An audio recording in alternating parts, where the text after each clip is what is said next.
So why did you take her from my niece? Like, I don't understand.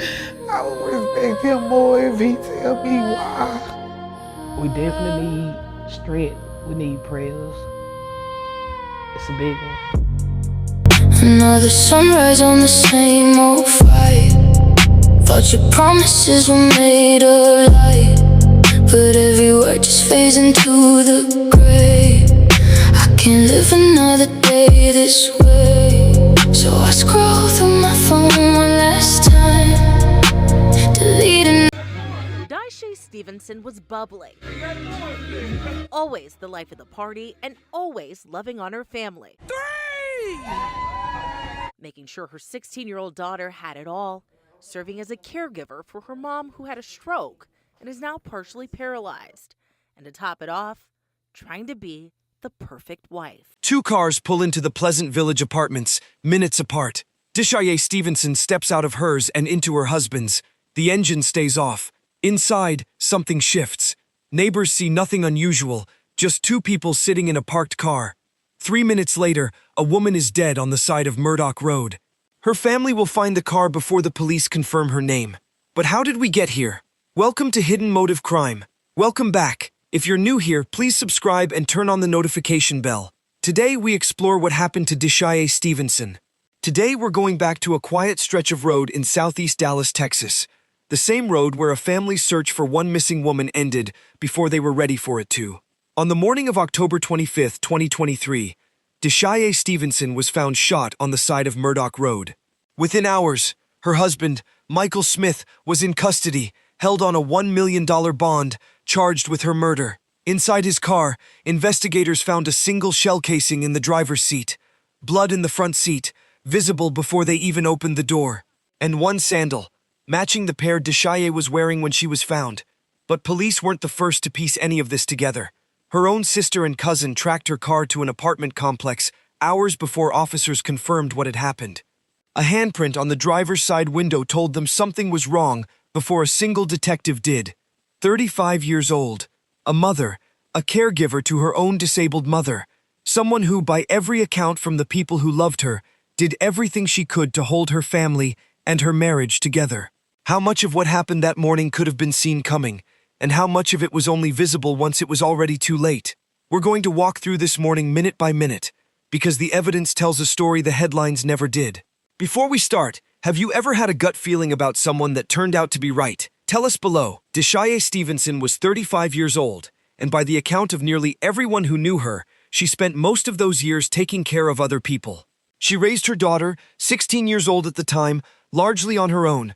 She was also the primary caregiver for her own mother, who had suffered a stroke and lived with partial paralysis as a result. That meant mornings built around someone else's needs before her own. It meant appointments, medication schedules, and the kind of quiet, repetitive labor that rarely gets noticed by anyone outside the household doing it. She was also building something of her own. Public photos show her at a ribbon-cutting event, the kind of moment that marks a business opening its doors for the first time. It's a small detail, but it says something about who she was. Someone trying to create stability, not just for her family, but for herself, on her own terms. People who knew Daisha describe her as someone who gave everything she had to the people around her. Her sister would later put it simply, she did everything in her power to make things work, no matter what it cost her. That phrase would end up carrying more weight than anyone expected. Because of her role in the family, Daisha wasn't someone who could disappear quietly. Her daughter depended on her every day. Her mother depended on her for basic care. She was, by necessity, a person whose absence would be noticed almost immediately by the people closest to her. That fact wouldn't matter for years. It would matter enormously in the span of a single night. But there was one part of her life she didn't talk about publicly. Friends and family saw the caregiver, the entrepreneur, the mother holding several roles at once. What they didn't see, or didn't fully understand until later, was what her marriage looked like when no one else was in the room. Daisha was married to Michael Smith, 39. To the people around them, he came across as warm. Family members would later describe him as sweet, someone who seemed easy to be around, someone who didn't raise obvious alarm. At this point in the story, Michael Smith had not been convicted of anything. He is referred to here as the accused, not because there's any doubt about the events that followed, but because that's the point in the timeline we're standing in right now. Before an arrest, before a courtroom, before any of what the public would later learn. What is known as this: the accused and Deshaye were married, though public accounts suggest they weren't always living under the same roof. His father is reported to have lived at the Pleasant Village Apartments, the same complex that would later become central to how this case unfolded.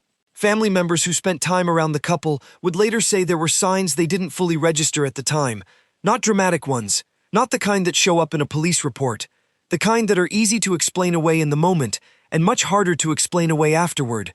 The public version of Michael Smith was someone approachable. The private version, according to those closest to Deshaye, was different. Whether that difference amounted to warning signs or simply the ordinary friction of a marriage is something the people who loved her would spend a long time trying to sort out. Have you ever met someone who seemed like two different people, depending on who was watching?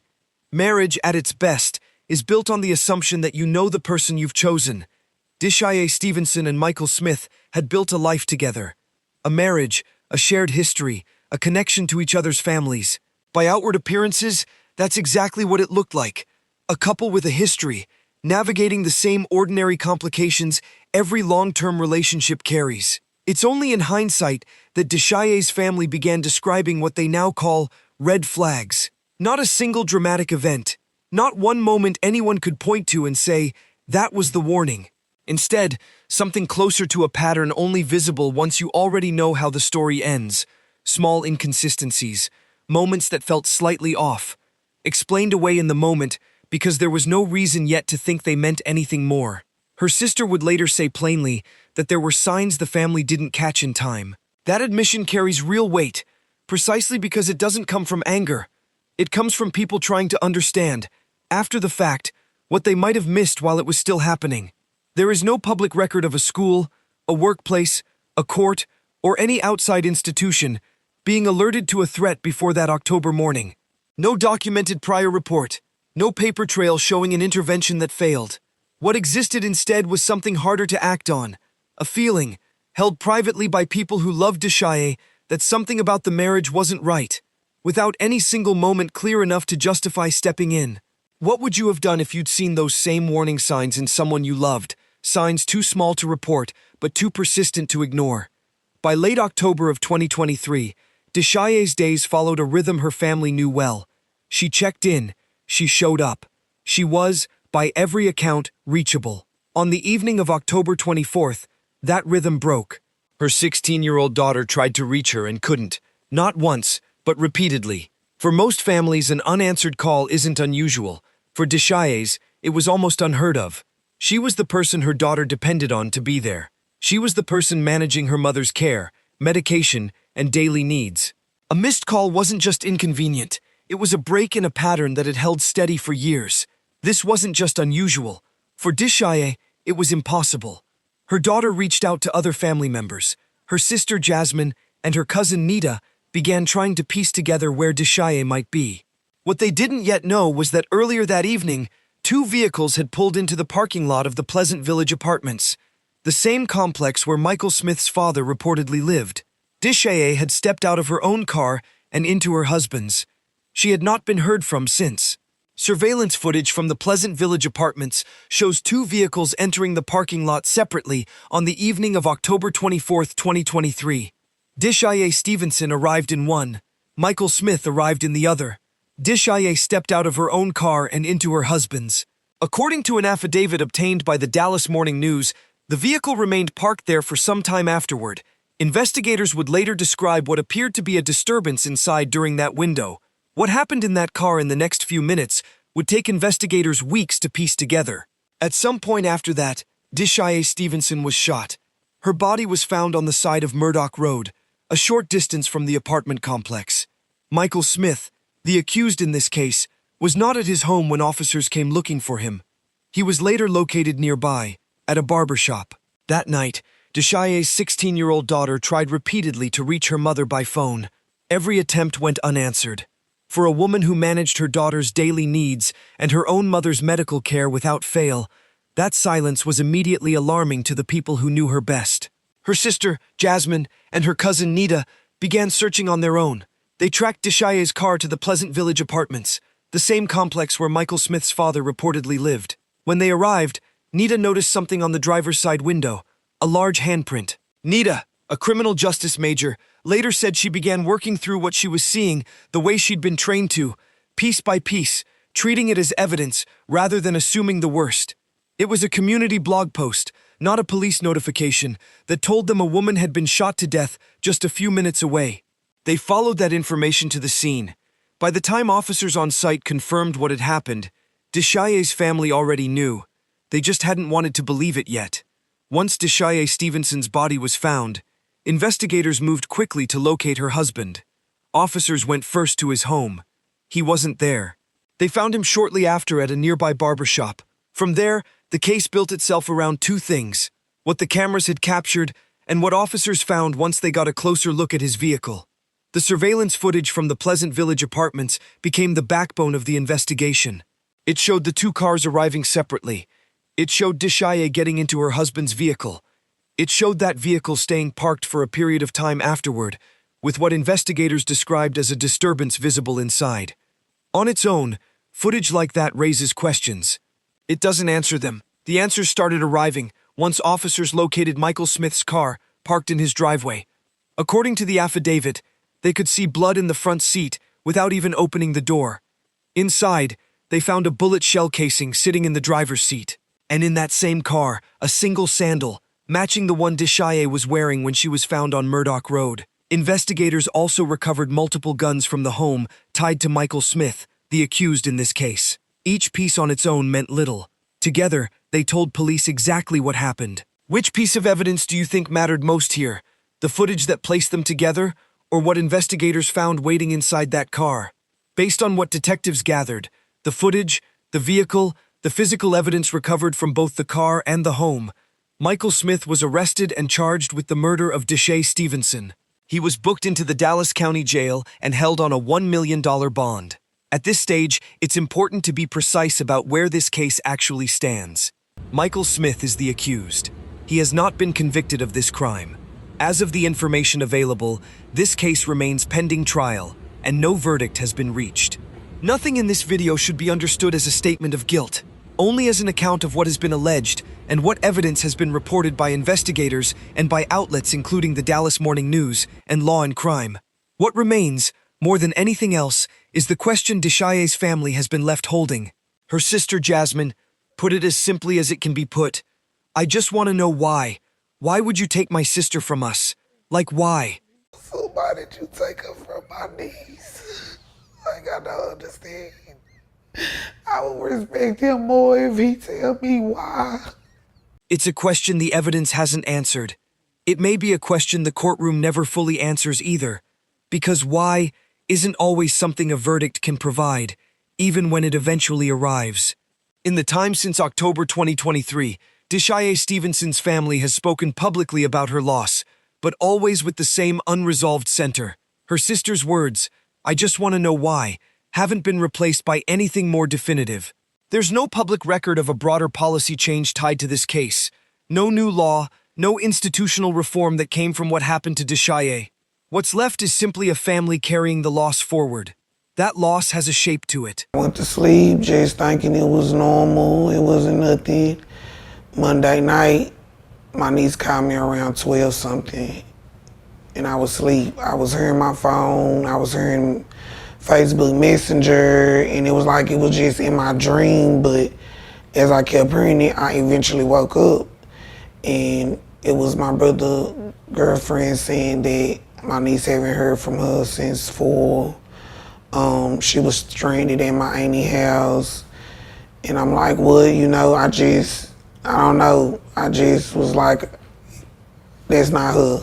You know what I'm saying? Like, she never leave my niece, no matter what. She never leave my mama, no matter what. So my brother and his girlfriend came, and we just started searching from 12 all the way up until, we had found her that morning. Her car was ditched in Pleasant Village. The way the car was set up, the way it was hid, I just felt it in my bones, like she was gone, but I just didn't want to see it. it was too many red flags. We asked him, he just showing off a gun, telling my brother he don't know, and knowing that he had already killed my sister. It's just unbelievable. So there were red flags. It was a lot of red flags. What did she say about the red flags? About getting out or trying to leave? No, she was just, she always wanted that happy life. She was saying divorce, but he always come back and make her feel better. So it was just, she just loved him. That's it. Like, she always wanted it to work. She was going through stuff, but who don't, But we won't know, like, how deep it was or what all she was going through, because she was very secretive. She just gonna tell you what she wants you to know, because, a lot of people go back and talk and, stuff like that. So she wasn't giving her all or telling everything. Like, my niece probably know more than anybody, because that was like, they was best friends, they was just always them. So she would talk to my niece, and they'll be talking all times of the night about how he treating them, and but it never got back to us. We just got what she wanted to tell us. Yeah. After they found her, what happened? What was the next progression? After they found her, I lost my mind, so I really don't know what was next. I just wanted my mama, that's it. When they found her, did you guys have an idea of who did it already? I mean, she stay in Forney, so she only feel comfortable being in that area with him. So pretty much we knew, because he wasn't trying to help us find her. He wasn't like showing no remorse or anything. So like, what kind of mean if you telling him that his wife is missing, and my niece had been calling him, like, he never not answered the phone for her, so she could tell him, like, come and get me, I'm stuck, or I'm at my auntie house, or whatever it is. Like, it was like, that wasn't him. Like, I done been around him. He never gave me them kind of signs that he would do that to my sister. Like, he never did. So it kind of caught you off guard, caught you by surprise. It really, really did. What would you say to him? Wow. Deshaye's 16-year-old daughter lost the parent who managed her daily life. Her mother, already living with partial paralysis after a stroke, lost the person responsible for her care. Neither of them lost just a family member. They lost the person holding two households together at once. That absence doesn't show up in a courtroom filing. It shows up every day, in ways that don't make the news. Cases like this one tend to follow a pattern that only becomes visible afterward. Family members look back and describe signs, inconsistencies, moments that felt slightly wrong, a version of someone that didn't quite match the version everyone else saw. At the time, none of it adds up to anything actionable. It's only once the worst has already happened that those small moments get re-examined and named for what they might have been. That's the harder truth sitting underneath this entire case. It's rarely one dramatic warning that gets missed. It's usually a series of small ones, each easy to explain away on its own, each only visible as a pattern once it's too late to act on it. Deshaye's family has said, in their own words, that they saw signs they didn't catch in time. That's not a failure of attention. It's a reflection of how quietly these patterns can move through a relationship, even one surrounded by people who love the person in it. Before any of this, Deshaye Stevenson was the person other people depended on. She managed her daughter's life.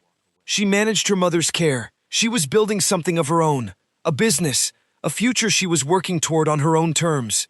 She showed up for the people around her consistently enough that when she didn't, everyone who loved her knew immediately that something was wrong. That's the version of Deshaye worth remembering. Not the headline, but the person who spent her life making sure everyone around her was taken care of, right up until the moment no one was there to do the same for her. If this story stayed with you, share it with someone who needs to hear it, and leave a comment below with your thoughts. If someone in your life seemed like two different people, the one everyone else saw and the one only you saw, would you trust your instincts sooner next time?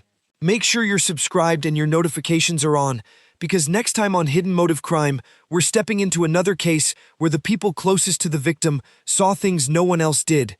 Deshaye Stevenson's family is still asking the same question they asked on the day they lost her. Why?